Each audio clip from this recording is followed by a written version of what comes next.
Good morning, good day, friends. Welcome to Tuesday, May the 30th. Thanks for joining me for today's episode of Enough for Today. I hope you had a good holiday weekend.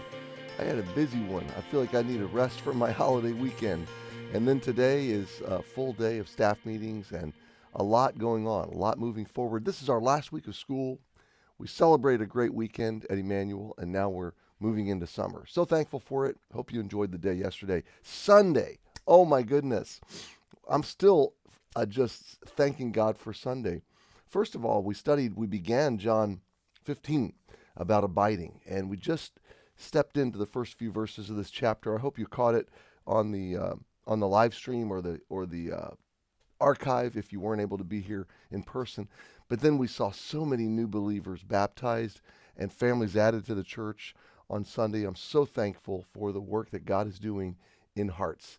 And I'm praying that he will do a work in your heart, even today, through our time together. We're in Psalm 78, and we are studying, really, the Psalm is a musical retelling of the history of Israel and the faithfulness of God. The defiance and the fickle unfaithfulness, maybe is the best word, the unfaithfulness of Israel in contrast to the faithfulness of God. And we left off somewhere around verse 52, he made his own people to go forth like sheep. This is after the judgment fell on Egypt. He guided them into the wilderness like a flock. He led them on safely. So they feared not, but the sea overwhelmed their enemies. So the crossing of the Red Sea. Verse 54 is, I think, where we pick it up today. He brought them to the border of his sanctuary.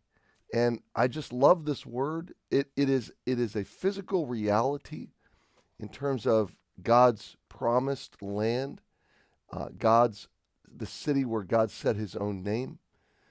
Jerusalem is the place from where Jesus, in the new kingdom, in the new heaven and new earth, and the new Jerusalem, Jesus will reign forever and ever. So his sanctuary is yes, a physical place, but it's also this idea of him bringing them to the border of his sanctuary. The idea is also spiritual. In the new kingdom, it's physical, emotional, psychological, spiritual. It's everything all at once. We see these stories as arrows that point to the greater story, a bigger story that he's doing in all of our lives. He's leading us on a pilgrimage out of bondage, out of slavery to sin, out of death and condemnation, through the wilderness we call life to the promised land that we call heaven or eternal life. So we're all on this journey, and he leads us, verse 53, he leads us safely.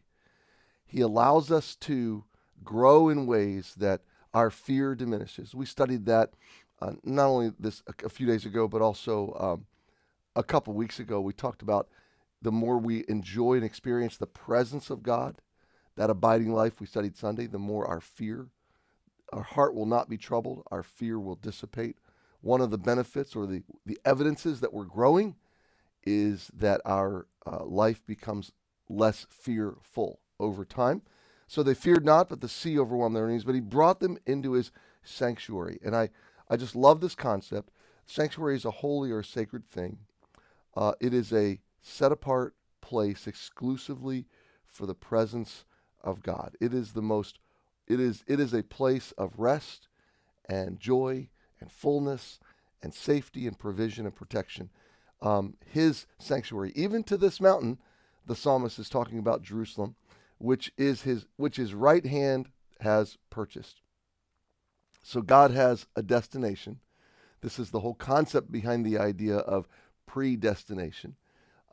He predestined that his people would land and end up in the promised land, in Jerusalem, in Israel as we know it today.